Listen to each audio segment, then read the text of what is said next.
अस्सलाम वालेकुम। उमेश का 41 न्यूज के साथ मैं हूँ आपकी मेजबान अमना आवाज। खबर शामिल करते हैं बहावल नगर से।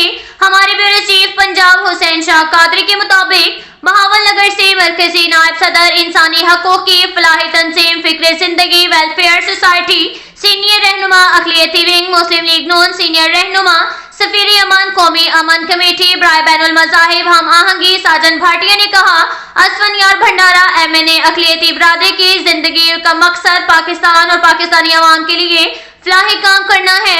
असफन यार भंडारा एमएनए ने कहा कि पाक अफवाज और मुल्क की सिक्योरिटी इदारे हमारी शान है। तमाम मज़ाहिब प्यार और मोहब्बत का दर्ज देते हैं। हम सबको मिलकर पाकिस्तान की तरक्की के लिए अपने अपने हिस्से का काम करना होगा, तभी हम मुल्क की तरक्की याफ्ता ममालिक के सफ में शामिल होंगे। मुस्लिम लीग नून जल्द मियां नवाज शरीफ, मियां शहबाज शरीफ और मरियम नवाज की सरपरस्ती में मुल्क से महंगाई बेरोजगारी खत्म कर दी जाएगी।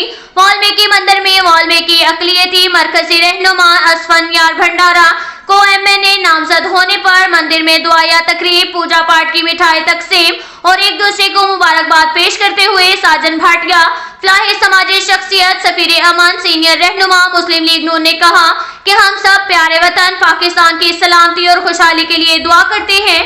खुदा हमारे मुल्क में प्यार और मोहब्बत की फिजा पैदा करें और सबके दिलों में मुल्क और कौम के लिए मोहब्बत पैदा करें। अब तक के लिए इतना ही काफी है। मिलते हैं अगले बुलेटिन में, हमारे साथ रहिएगा। अल्लाह हाफिज।